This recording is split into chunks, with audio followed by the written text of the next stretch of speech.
Minus స్వాగతం. నా పేరు శేష్ కుమార్. వివరాలు వెళ్తే బేస్తవారిపేట గిద్దలూరు ప్రాంతాల్లో సాగు చేస్తున్న అరోమా ప్లాంటేషన్ పై ఒంగోలు పరిసర ప్రాంతాల రైతులకు అవగాహన కోసం ఉద్యాన శాఖ ఆధ్వర్యంలో బస్సు యాత్రను జిల్లా కలెక్టర్ దినేష్ కుమార్ జెండా ఊపి ప్రారంభించారు.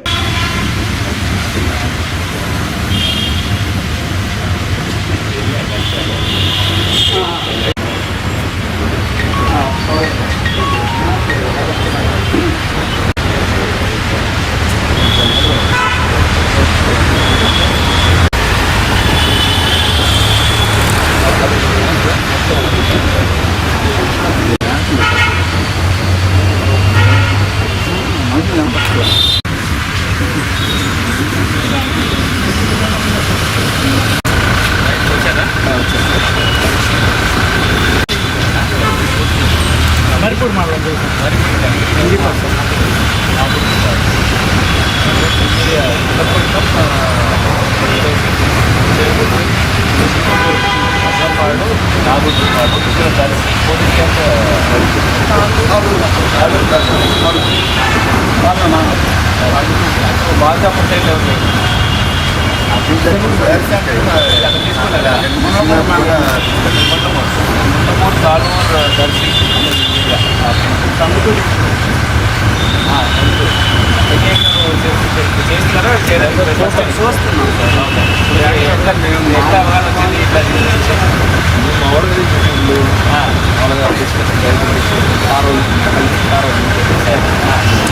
ట్రై చేయాలని అంటున్నారు.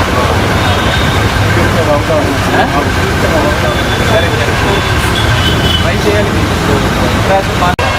ప్రత్యేకంగా మంచి మార్పు అంటే కెమికల్స్ ఎక్స్ట్రాక్ట్ చేసి పెట్రోకెమికల్స్ నుంచి చేసి మనకి ఏం చేస్తామో అది డామినేట్ చేసిన వల్ల కూడా మనకి న్యాచురల్ ప్రోడక్ట్ రేట్ తగ్గిపోతుంది. ఇప్పుడు ఇంటర్నేషనల్ మార్కెట్లో న్యాచురల్ అరోమా ఐటమ్స్ కానీ హెర్బల్ ఐటమ్స్ కానీ వెలువలు చాలా ఎక్కువ పెరిగింది. అందువల్ల ఇప్పుడు మనం ఇది ప్రాపర్గా ఇప్పటి నుంచి స్టార్ట్ చేస్తే మీకు అది నెక్స్ట్ 3-4 ఇయర్స్లో మనకి ఫలితాలు తీసేయగలుగుతుంది. మీరు చేసినప్పుడు కూడా మినిమం ఒక 10-15-20 ఎకరాల వరకు చేస్తే మీకు బాయిలర్ పెట్టేసి మీరు ఎక్స్ట్రాక్షన్స్ మీరే చేసుకోవడానికి. సో మీరు చూసినప్పుడు అట్లా చూసుకోవాలి, దగ్గర పెట్టుకొని బాయిలర్ ప్రిపేర్ చేసి పెట్టుకోవాలి. ఇప్పుడు గవర్నమెంట్ దగ్గర కూడా బాయిలర్కి కూడా సబ్సిడీ అడిగాం.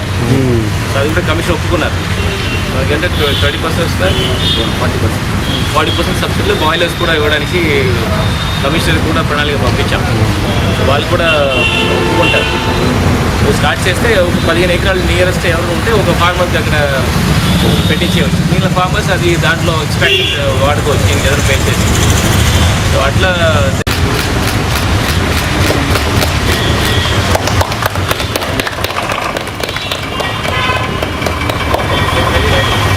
జిల్లాలో జరుగుతున్న భూకంపం పరిణామాలపై ఒంగోలు ఎమ్మెల్యే బాలినేని శ్రీనివాసరెడ్డి అతని తనయుడు బాలినేని ప్రణీత్రెడ్డిపై ప్రతిపక్షాలు విమర్శలు చేయడం తగదని, మంచి వాతావరణంలో రాజకీయాలు చేయాలని వైఎస్ఆర్ పార్టీ మహిళా అధ్యక్షురాలు తమ్మినేని మాధవి అన్నారు. జిల్లా పార్టీ కార్యాలయంలో మీడియా సమావేశంలో పాల్గొని మాట్లాడారు.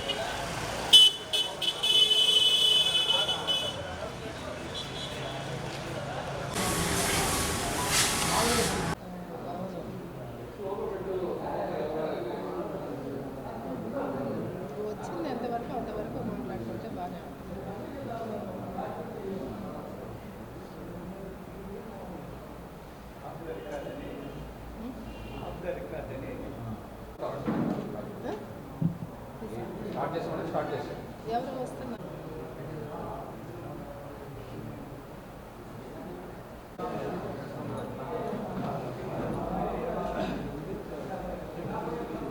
ముందుగా పాత్రికేయ మిత్రులకు అలాగే ఒంగోలు నియోజకవర్గ ప్రజలకి ముందుగా వైఎస్ఆర్సీపీ పార్టీ తరఫున మా నమస్కారాలు తెలియజేస్తూ ఉన్నాం. ఈ రోజున ఈ పత్రికా సమావేశానికి కారణం గత 4-5 రోజుల నుంచి కూడా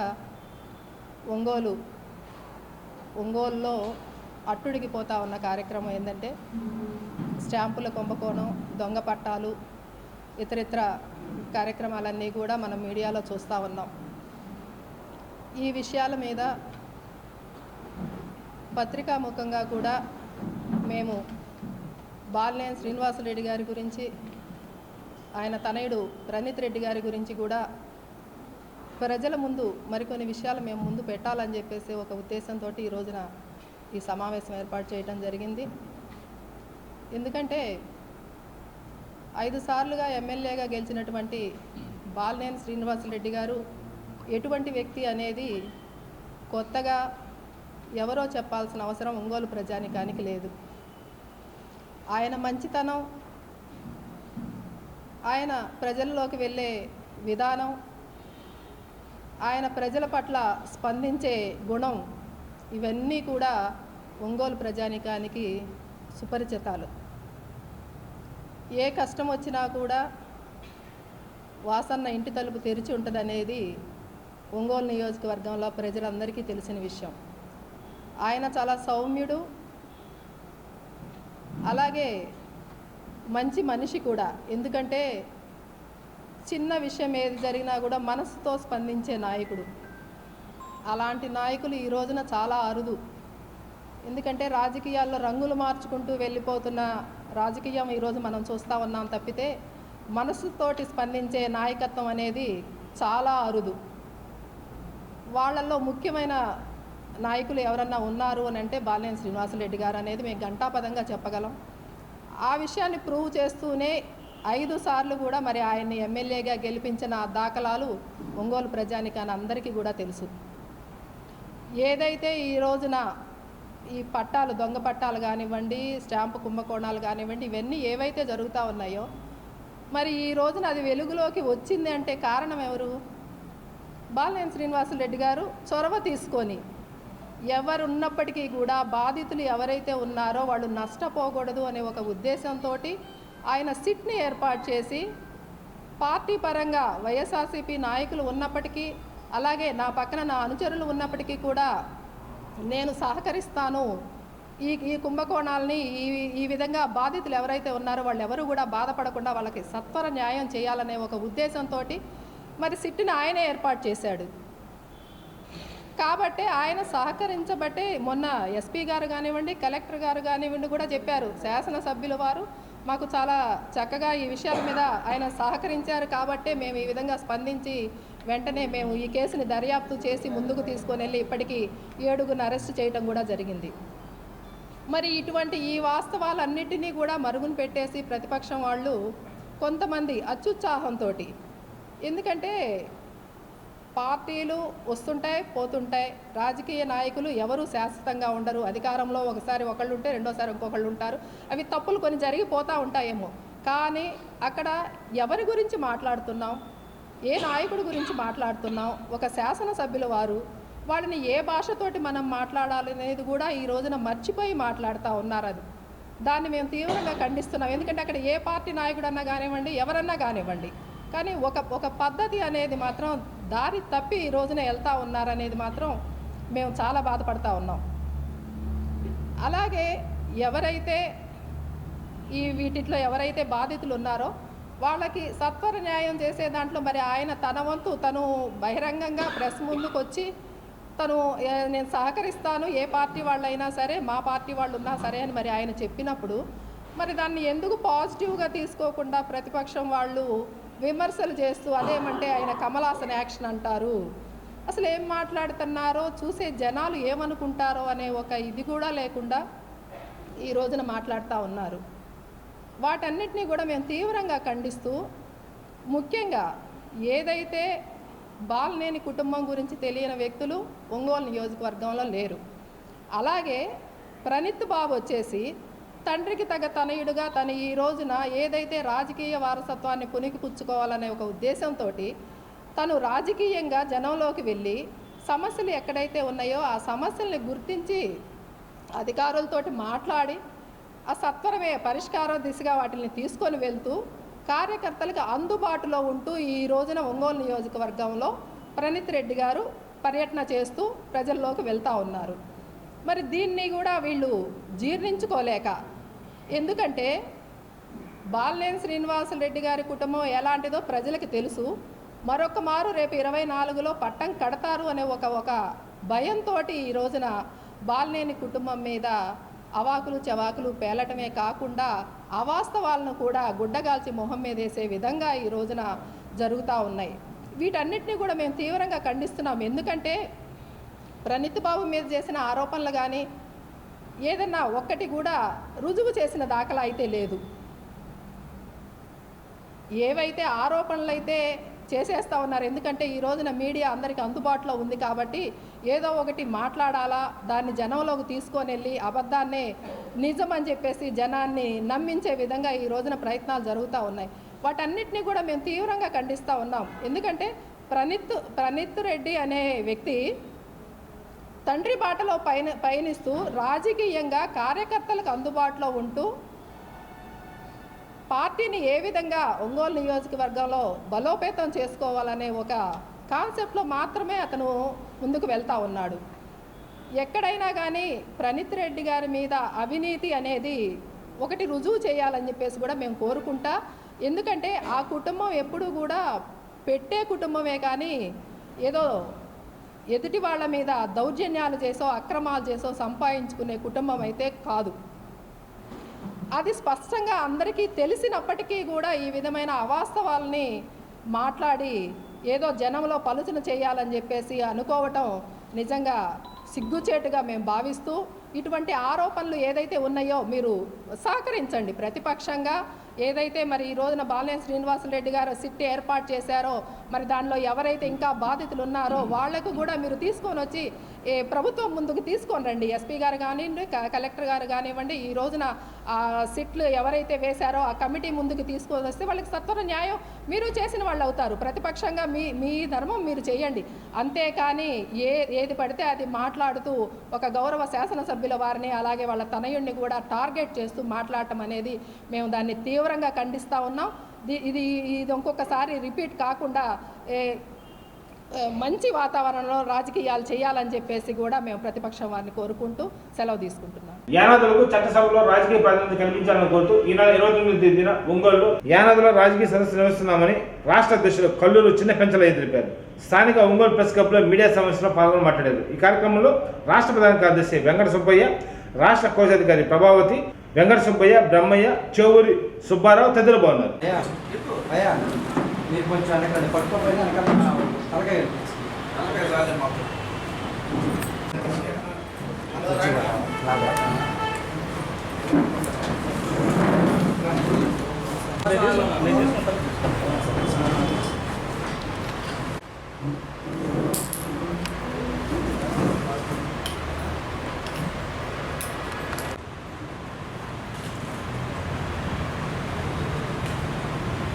ఐక్యత జై అన్నది జై అన్నది జయప్రదం చేయండి యానాదుల రాజకీయ సదస్సును జయప్రదం చేయండి 29 జరిగే యానాదుల రాజకీయ సదస్సును జయప్రదం చేయండి ఐక్యత వర్ధిల్లాలి యానాదుల ఐక్యత జయప్రదం చేయండి ఈ నెల 29 జరిగే యానాదుల రాజకీయ సదస్సును. మీడియా మిత్రులందరూ కూడా నమస్కారం. నా పేరు కల్లూరు పెంచలయ్య, యానాదుల సంక్షేమ సంఘం రాష్ట్ర అధ్యక్షుడిని. ఈరోజు మీడియా మిత్రుల సమావేశం ఏర్పాటు చేసినటువంటి ఉద్దేశం ఒకటే. ఏదైతే ఈ నెల 29వ తేదీన ఒంగోలులోనే గిరిజన భవన్లో యానాదుల పొలిటికల్ ఫోరం ఆధ్వర్యంలో యానాదుల రాజకీయ సదస్సును నిర్వహిస్తూ ఉన్నాం. ఈ యొక్క యానాదుల రాజకీయ సదస్సుకు ఈ జిల్లాలో ఉండేటువంటి యానాదులు, ఉద్యోగులు, గిరిజనులు పెద్ద ఎత్తున పాల్గొని ఆ యొక్క రాజకీయ సదస్సును జయప్రదం చేయాలని చెప్పి విజ్ఞప్తి చేస్తూ ఉన్నాం.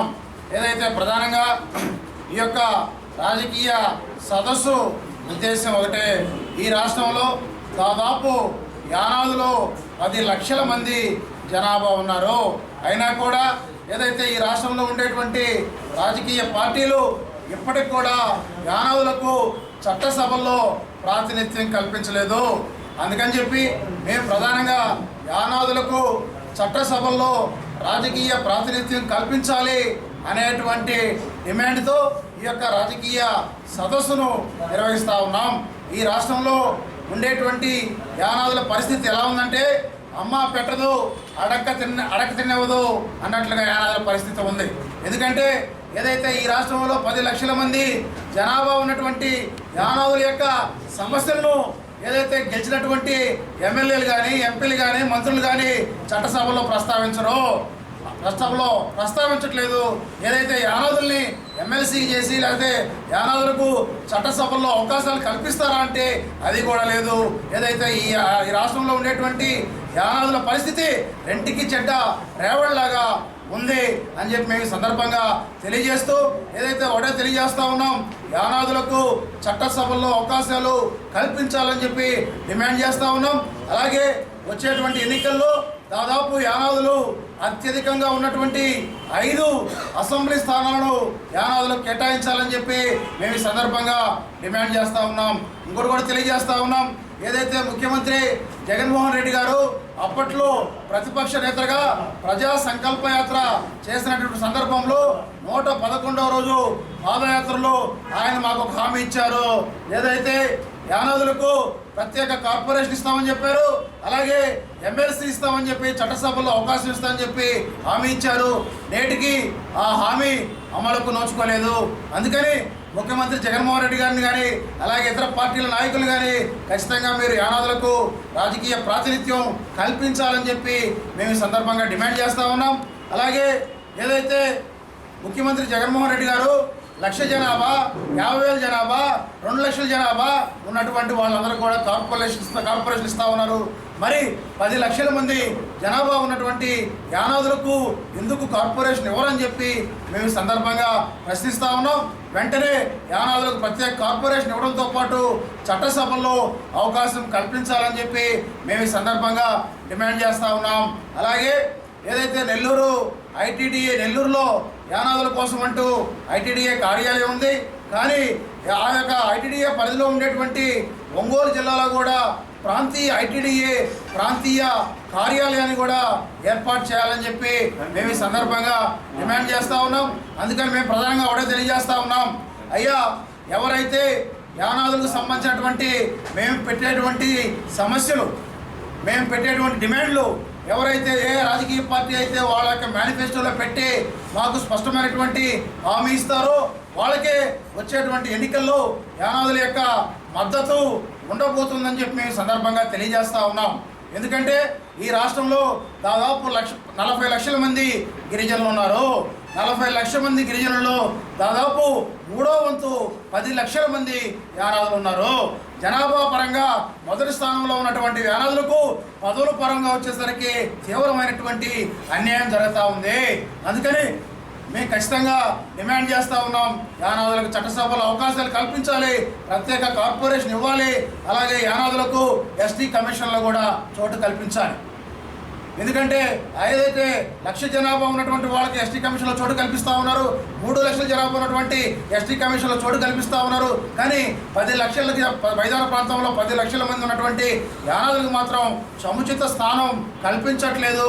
అందుకని పై డిమాండ్ల సాధన కోసం ఈ నెల 29వ తేదీ ఒంగోలులోనే గిరిజన భవన్లో యానాదుల రాజకీయ సదస్సు నిర్వహిస్తూ ఉన్నాం. దానికి ముందుగా మన కలెక్టర్ ఆఫీస్ నుంచి భారీ ర్యాలీ కూడా గిరిజన భవన్ వరకు నిర్వహిస్తూ ఉన్నాం. అందుకని ఏదైతే 29వ తేదీ జరిగేటువంటి రాజకీయ సదస్సును ఈ జిల్లాలో ఉండేటువంటి యానాదులందరూ కూడా పెద్ద ఎత్తున పాల్గొని జయప్రదం చేయాలని చెప్పి విజ్ఞప్తి చేస్తూ ఉన్నాం. అందరికీ నమస్కారం. మీడియా మిత్రులందరికీ నా పేరు ఇందేటి వెంకట సుబ్బయ్య, యానాది. ఇవాళ రోజు చూస్తే ఒంగోలు వేదికగా ఒంగోలు ప్రెస్ క్లబ్లో ప్రెస్ మీట్ నిర్వహిస్తూ ఉన్నాం. ప్రెస్ మీట్ యొక్క ముఖ్య ఉద్దేశం ఏంటంటే రేపు 29వ తారీఖు జరగబో యానాదుల రాజకీయ సదస్సు అనేటటువంటి యానాదుల రాజకీయ సదస్సును మేము ఏదైతే ఒంగోలులో ఉందో గిరిజన భవన్లో ఏర్పాటు చేసి ఉన్నాం. ఈ యొక్క యానాదుల రాజకీయ సదస్సు ద్వారా ఈ రాష్ట్రంలో ఉండేటటువంటి యానాదులు ఏదైతే ఉన్నారో దాదాపుగా 10 లక్షల పైసలకు యానాదులు ఉన్నారు. ఇప్పటివరకు కూడా యానాదుల్ని ఏ పార్టీలు కూడా గుర్తించలేదు. యానాదుల్ని చట్టసభల్లో అవకాశాలు కోరుతూ ఉన్నారు. యానాదులకి ప్రత్యేక కార్పొరేషన్ కోరుతూ ఉన్నారు. ఇప్పటివరకు కూడా యానాదులకి ఎటువంటి సముచిత స్థానం రాష్ట్ర ప్రభుత్వాలు ప్రతిపక్షం కానీ అధికార పక్షం కానీ గుర్తించినటువంటి దాఖలాలు మేము చూస్తూ ఉన్నాం. ఏదైతే మేము అనుకుంటా ఉన్నామో ఈ యొక్క రాష్ట్ర ప్రభుత్వాలు కానీ ప్రతిపక్ష పార్టీ కానీ అధికార పక్ష పార్టీ కానీ మేము ఒకటే వినిపించుకుంటా ఉన్నాం. ఇవాళ రోజున మేము దాదాపుగా ఈ రాష్ట్రంలో దాదాపుగా 70 నుంచి 80 అసెంబ్లీ స్థానాలని గెలుపు ఓటమిని డిసైడ్ చేసే స్థాయి యానాదుల దగ్గర ఉంది. అయినప్పటికీ కూడా ఇప్పటివరకు కూడా మమ్మల్ని యానాదులు గుర్తించట్లా. ఏ పార్టీలు అయితే యానాదులు గుర్తిస్తాయో, యానాదులకు చట్టసభలో అవకాశాలు గుర్తిస్తాయో, యానాదులకి మరి కార్పొరేషన్లో అవకాశాలు కల్పిస్తాయో ఆ పార్టీలకి మేము మద్దతుగా నిలుస్తామని చెప్పి ఈ సందర్భంగా తెలియజేస్తా ఉన్నాం.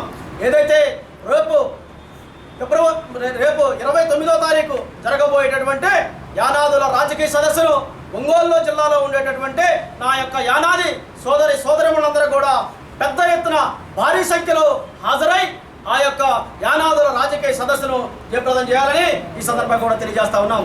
మరి ముఖ్యంగా మేము చూసుకుంటే మరి ఏదైతే వైఎస్ జగన్మోహన్ రెడ్డి గారు మరి ప్రత్యేకంగా మమ్మల్ని కూడా గుర్తించి చాలా కాలనీల్లో కూడా వైఎస్ జగన్మోహన్ రెడ్డి గారి ఇళ్ల పట్టాలు కూడా ఇవ్వడం జరుగుతూ ఉంది. అదేవిధంగా సంక్షేమ పథకాల్లో మాకు కూడా కొన్ని అవకాశాలు కల్పిస్తూ ఉన్నారు. ఏదైతే మేము అనుకుంటా ఉన్నామో ఇప్పటికి వరకు కూడా ఏదైతే రాజకీయంగా అవకాశాలు కూడా ఇంతవరకు మాకు కల్పించలేదు. ఇక ముందు మాకు కూడా రాజకీయ భవిష్యత్తు కూడా కల్పించమని ఈ సందర్భంగా వైఎస్ జగన్మోహన్ రెడ్డి గారిని కూడా మిక్కిలి మా యానాదులకు చట్టసభల్లో ప్రాతినిధ్యం కల్పించాలని, అదేవిధంగా రేపు 29వ తారీఖున జరగబోయి యానాది రాజకీయ సంక్షేమ సదస్సుకి యానాదులందరూ కూడాను హాజరయ్యి ఆ కార్యక్రమాన్ని జయప్రదం చేయాలని కోరుకుంటూ మాకు చట్టసభల్లో మాకు ప్రాతినిధ్యం కల్పించాలని, అదేవిధంగా అన్ని పార్టీలు కూడాను ప్రస్తుత జగన్మోహన్ రెడ్డి అదేవిధంగా ఉన్న పార్టీలన్నీ కూడాను మా యానాదులు వైపు చూసి మేము నిరుపేదలుగా ఉన్నందుకు మమ్మల్ని చట్టసభల్లో కూర్చోబెట్టి మా జాతి హక్కులను మేము నిర్వహించుకునేలా మాకు కల్పించాలని కోరుకుంటూ ఈ అవకాశం ఇచ్చిన ఉద్యోగాల పేరుతో మోసం చేశామని కొంచాల వెంకటేశ్వర వ్యక్తి నా మీద నిరాధార ఆరోపణలు చేశారని, దానిని నేను ఖండిస్తున్నానని ముత్తన నాగరాజు తెలిపారు. స్థానిక ఒంగోలు ఎంసీ భవన్లో ఏర్పాటు చేసిన మీడియా సమావేశంలో పాల్గొని మాట్లాడారు. మీ ఇద్దరు మధ్య కమ్యూనికేట్ అయ్యి చేశారు. ఆయన వాడుకున్న రూపాయి ఇవ్వలేక ఇదే జరిగింది. మేము దాంట్లో 1,10 లక్షలు వెనక్కి ఇచ్చున్నాం. ఆయన సైడ్ నుంచి పే బ్యాక్ రావట్లేదు. ఆయన వచ్చి ఇదే చెప్పాను, ఇందాక చెప్పబోతా చేశాను. పోయిన సంవత్సరం 2021 ఎండింగ్లో ఆయన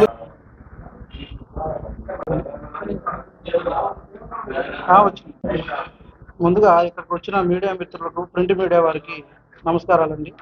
నా పేరు ముత్తన నాగరాజు. నేను ఇక్కడికి రావాల్సిన కారణం ఏంటంటే నిన్న కుంచాల వెంకటేశ్వర్లు అనే అతను ఏ ఆధారాలు లేకుండా నా మీద ఈ అభాండాలు వేశారు. ముఖ్యంగా చెప్పాల్సింది ఏంటంటే ఆయన నాకు 2018 నుంచి పరిచయస్తుడు. ఆయన నిన్న చెప్పినటువంటి ఏదైతే ఉందో నిరుద్యోగినని, కానీ ఆయన ఈ ట్రెజరీ ఉద్యోగంలో చేస్తూ ఉంటాడు. అది నాకు చాలా కాలంగా పరిచయం ఉంది. పరిచయం ఉన్నప్పటికీ ఆయన నా ఆఫీస్కి 2018 నుంచి వస్తూ ఉండేవాడు. వచ్చినప్పటికీ నా దగ్గర పోస్టులు ఉన్నాయి, నేను ఇలా ఉద్యోగాలు ఇప్పిస్తాను, నా దగ్గర మ్యాన్ పవర్ ఉంది అని అతనే వచ్చి నాతో మాట్లాడుతూ ఉండేవాడు. దీంట్లో ముఖ్యంగా చెప్పాలంటే ఆయన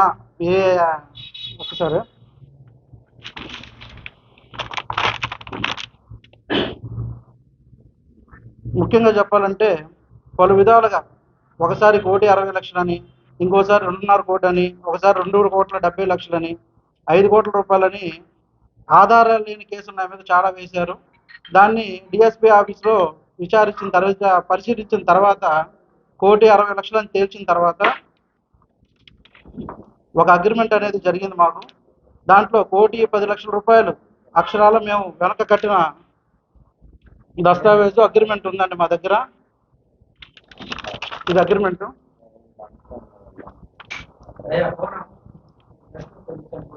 అగ్రిమెంట్ అండి. అగ్రిమెంట్ తర్వాత 82 లక్షలు ముందుగా కట్టినట్టు, తర్వాత 3 సార్లుగా 10 లక్షలు,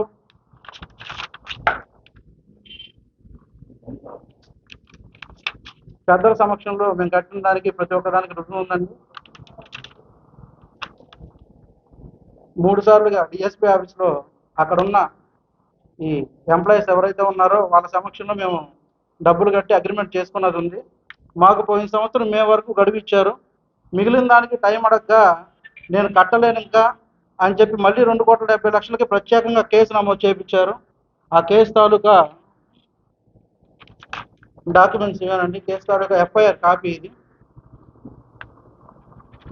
513/2022 కేసు నెంబరు.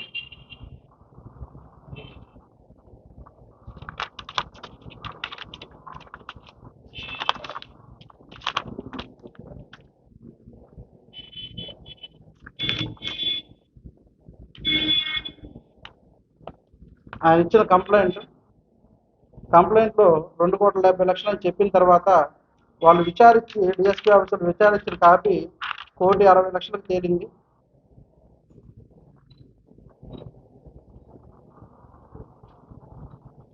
₹1,60,00,000 గాను మేము మేలోపే ₹1,10,00,000 ఆయన కట్టిన అగ్రిమెంట్ ఇంతకు ముందే చూపించాను మీకు.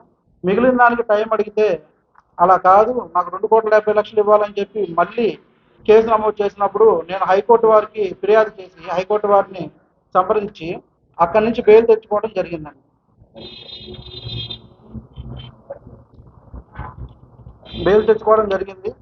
ఇంకోటి నిన్న ఆయన చూపించినటువంటి ఆప్కాస్ అనే ఆర్డర్లు, ఈ ఏజెన్సీ ఆర్డర్లు ఏవైతే ఉన్నాయో, ఆప్కాస్ అనేది అది జగన్మోహన్ రెడ్డి గారు పెట్టిన ఈ ఏజెన్సీలు తీసేసి ఆప్కాస్ అనేది పెట్టారండి. ఆప్కాస్ అనేది అవుట్ సోర్సింగ్ కార్పొరేషన్ సర్వీస్ అండి. అది ఓన్లీ గవర్నమెంట్ సెక్టార్స్లోనే ఉంటాయి. ఆయన ఐడి కార్డు వాడి ప్రింట్ చేసినవి 3 సార్లు ఆప్కాస్ ఆఫీస్కి వెళ్ళి కలిసి అక్కడ మోడల్స్ చూసుకొని తయారు చేశాడు. అవి దాంట్లో ఎటువంటివి ఉన్నా సరే విచారణకు మేము సిద్ధంగా ఉన్నాం. వారి మీద కూడా తగిన విచారణ జరపాలని మేము కూడా ఎస్పీ గారిని కలిసి ఫిర్యాదు ఇవ్వడానికి ఉన్నామండి. అది కంప్లైంట్ కాదు. ఇంకోటి, నేను కట్టిన ప్రతిదీ డేట్ వారీగా ఉంది. మొదటిది 10/11/2022 ₹10 లక్షలు కట్టింది. రెండోది 15/2/2022 5 లక్షలు కట్టింది. 9/3/2022 5 లక్షలు కట్టింది. దానికి ముందు అక్షరాలు 82 లక్షలు నువ్వు నాకు ఇచ్చావని చెప్పి ఆయన స్వహస్తాలతో మనకి సంతకం పెట్టించిన కాపీ అండి ఇది.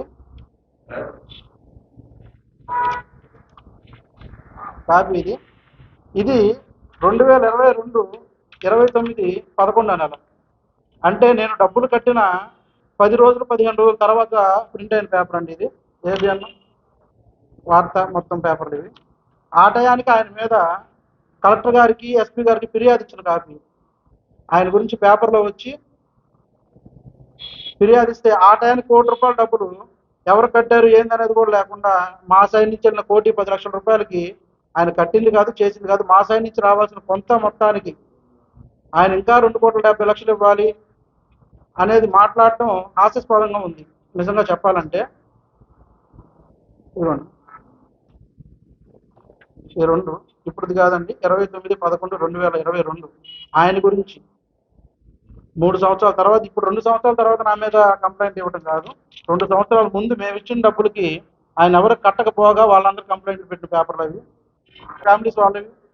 దాంట్లో సంబంధం లేదు. ఏదో పొలిటికల్గా మా బ్రదర్ ఎవరైతే ఉన్నారో ముద్ర శ్రీనివాస్ గారు ఆయన్ని బర్బాద్ చేస్తే వీళ్ళు భయపడతారు, కట్ట లేని డబ్బులు కూడా తెచ్చిస్తారన్న ఒకే ఒక నెపంతో ఆయన మీద పేరు చెప్పి ప్రతి పేపర్కి ఈరోజు ఎక్కిచ్చారండి. దాని మీద కూడా పరువు నష్ట దావా వేస్తాం ఆయనకి.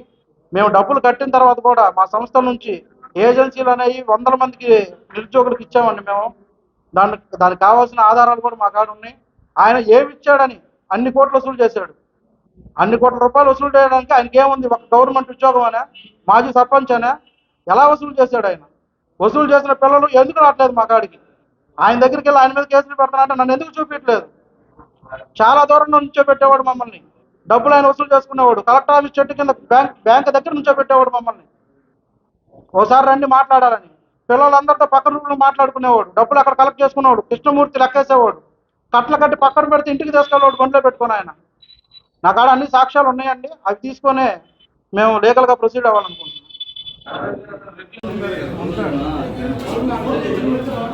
నేను ఆడి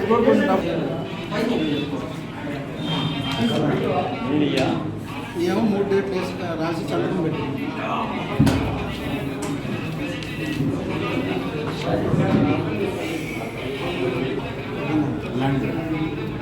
ల్యాండ్ ప్రూఫ్ తోటి వస్తాను. ల్యాండ్ రాసి ఇచ్చారు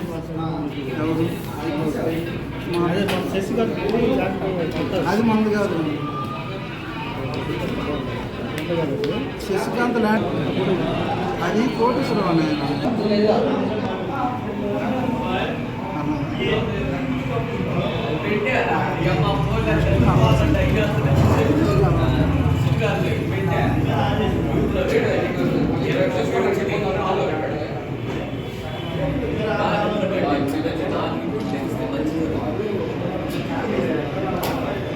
పొద్దున గుర్తొచ్చింది.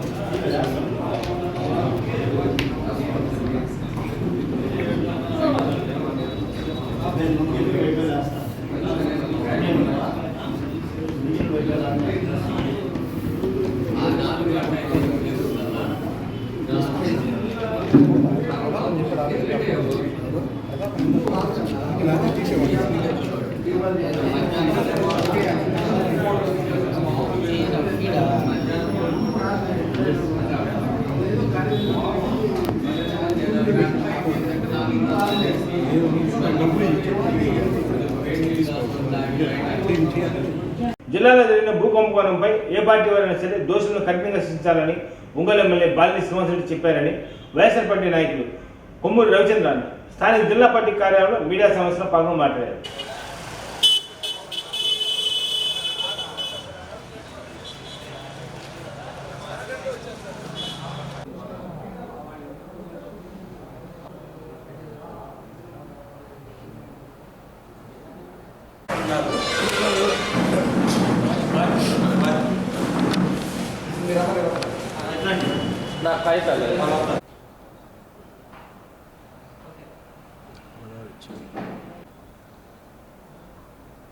ముందుగా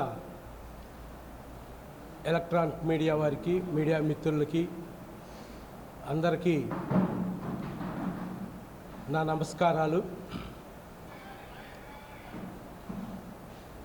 ఒంగోలులో గత మాసం నుంచి జరుగుతున్నటువంటి పరిణామాలు ప్రకాశం జిల్లా ప్రజలే కాదు, యావత్ ఆంధ్రప్రదేశ్ కూడా చాలా ఆసక్తిగా చూస్తూ ఉంది. ఒంగోలు నియోజకవర్గం ఏర్పడిన దగ్గర నుంచి వరుసగానైతేనేమి దాదాపు 5 సార్లు శాసనసభ్యులుగా ఒంగోలు ప్రజలు అభిమానించేటువంటి తమ ప్రీతమ శాసనసభ్యులు మాజీ మంత్రివర్యులు బాలినేని శ్రీనివాసరెడ్డి గారు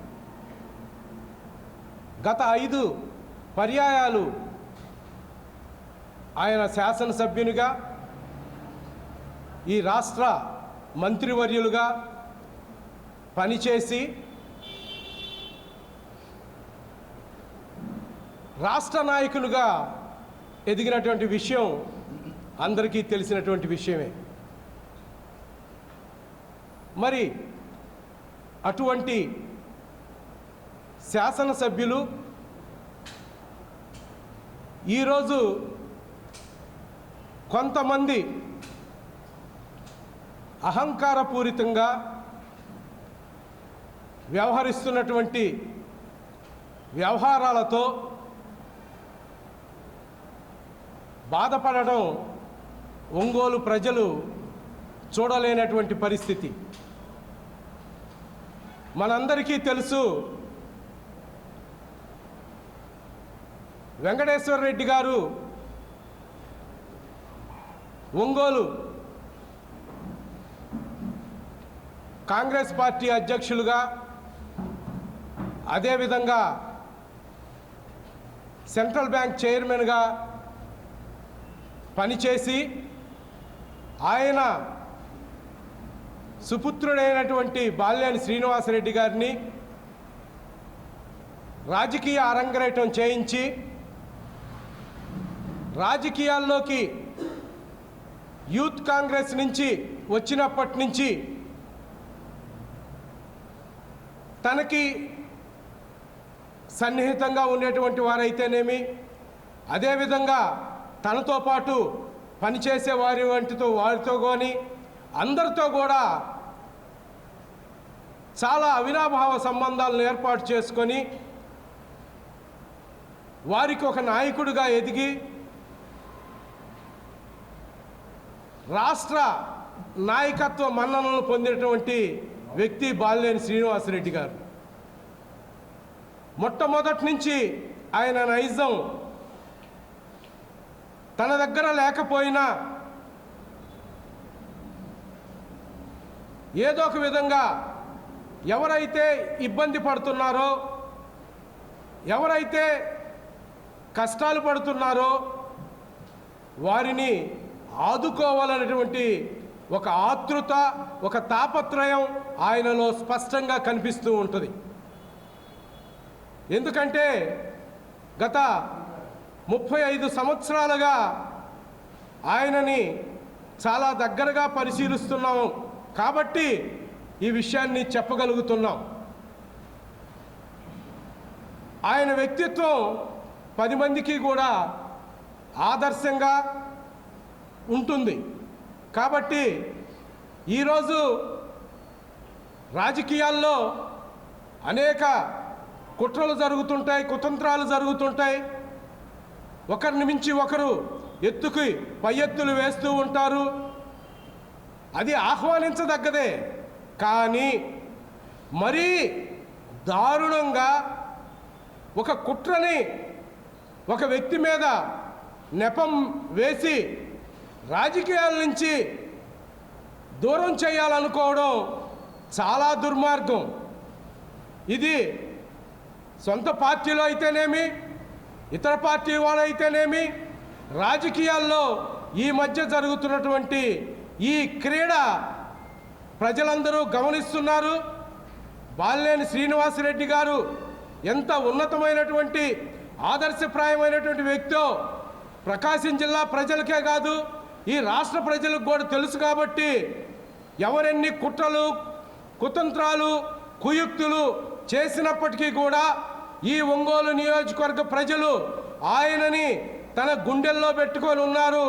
ఎప్పటికీ ఆయన్ని మర్చిపోరు. ఆయన చేసే సహకారాలని మర్చిపోరు. తన దగ్గర ఉన్నా లేకపోయినా ఎక్కడి నుంచైనా తీసుకొచ్చి ఆయన వ్యక్తుల్ని ఆదుకునే వరుసలో ముందుంటాడు. కాబట్టి ఆయన్ని ఒంగోలు ప్రజలు ఎప్పటికీ మర్చిపోరనేటువంటి విషయాన్ని ప్రజలందరూ అర్థం చేసుకుంటున్నారు. అదేవిధంగా ఇతర రాజకీయ నాయకులకు కూడా ఆ విషయం పూర్తిగా తెలుసు. అందుకనే ఈరోజు ఆయనని మనము రాజకీయంగా ఎదుర్కోలేము. ఆయన రాజకీయంగా ఒక బలమైన శక్తి. ఆ శక్తిని మనం ఎదుర్కోవాలంటే మనము ఖచ్చితంగా కుట్రలు చేయాలి, కుయుక్తులు చేయాలి, కుయుక్తులు పన్నాలి. ఈ విధంగా చేస్తేనే మనం బాలినేని శ్రీనివాసరెడ్డి గారిని అయితేనేమి, వారి కుటుంబాన్ని అయితేనేమి మనం ఎదుర్కోగలము. వారి తనయుడినైనా మనం ఎదుర్కోగలము. లేని పక్షంలో వారిని మనం ఎదుర్కొనే ప్రసక్తే మన దగ్గర ఉండదు. ఆ శక్తి సామర్థ్యాలు మన దగ్గర ఉండవు అనే విధమైనటువంటి కుట్రతో కొంతమంది కుట్రలు చేసి ఈరోజు ఆయన్ని బయటకు తీసుకురావడానికి ప్రయత్నం చేస్తూ ఉన్నారు. ఎవరెన్ని కుట్రలు పన్నినా, ఎవరెన్ని కుయుక్తులు చేసినా వారు నెగ్గలేరు. వారు ఫలితం వారు ఆశించలేరు. ఎందుకంటే ఆయన ప్రజల మనిషి, ప్రజల్లో మమేకమైనటువంటి వ్యక్తి. ఈ ఒంగోలు నియోజకవర్గ ప్రజలు ఆయనని, ఆయన కుటుంబాన్ని ఎప్పటికీ మర్చిపోలేరు. ఈ రోజుకి ఆయన అనేక మందికి తన సహాయ సహకారాలని అందిస్తూ ఉన్నారు. అటువంటి వ్యక్తిని ఈరోజు ఒంగోలులో ఏదో భూదందా జరిగింది, పట్టాలు మార్చారు, నకిలీ స్టాంపులు కుంభకోణం జరిగింది. నకిలీ స్టాంపులు కుంభకోణం ఎప్పుడు జరిగిందో అందరికీ తెలిసినటువంటి విషయమే. కృష్ణ యాదవ్ గారు ఎవరు? నకిలీ స్టాంపుల కుంభకోణంలో తన రాజకీయ భవిష్యత్తే సమాధి చేసుకోబడ్డటువంటి వ్యక్తి.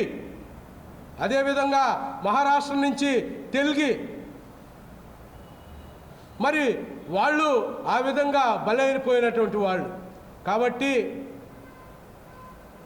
మన ఒంగోలులో ఈరోజు జరుగుతున్నటువంటిది బాలినేని శ్రీనివాసరెడ్డి గారు చాలా స్పష్టంగా ఇక్కడ నకిలీ స్టాంపుల కుంభకోణం జరుగుంటే నిష్పక్షపాతంగా పార్టీలకు అతీతంగా ఖచ్చితంగా ఎవరైతే దాంట్లో దోషులు ఉన్నారో, ఎవరైతే ఒంగోలు ప్రజల్ని ఇబ్బంది పెట్టారో వారిని అందరినీ కూడా అరెస్టు చేయండి, నిష్పక్షపాతంగా ఎంక్వైరీ జరపండి అని చెప్పి బాలినేని శ్రీనివాసరెడ్డి గారు స్వయంగా ఎస్పీ గారిని కలెక్టర్ గారిని కోరినటువంటి విషయం ప్రజలకు తెలియదా?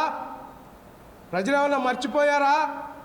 మీరు అనుకున్నట్టు ఏదో జరిగిపోతుంది అనుకుంటున్నారా?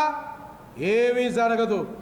ఉన్న వాస్తవం ఇటువంటి శాసనసభ్యుడు తన టైంలో తన నియోజకవర్గంలో ఒక కుంభకోణం జరిగితే ఆ కుంభకోణాన్ని నిజాయితీతో ఎంక్వైరీ చేసి ఆ ఎంక్వైరీ రిపోర్ట్ని బయట పెట్టండి, దానిలో ఎవరైతే ఇన్వాల్వ్ అయి ఉన్నారో ఆ స్టాంపుల కుంభకోణంలో వారిని అందరినీ కూడా అరెస్ట్ చేయండి అని స్పష్టంగా చెప్పగలిగే రాజకీయ నాయకుడు బాలినేని శ్రీనివాసరెడ్డి గారు తప్పితే ఇంకా ఎవరు ఉండరు నాకు తెలిసి.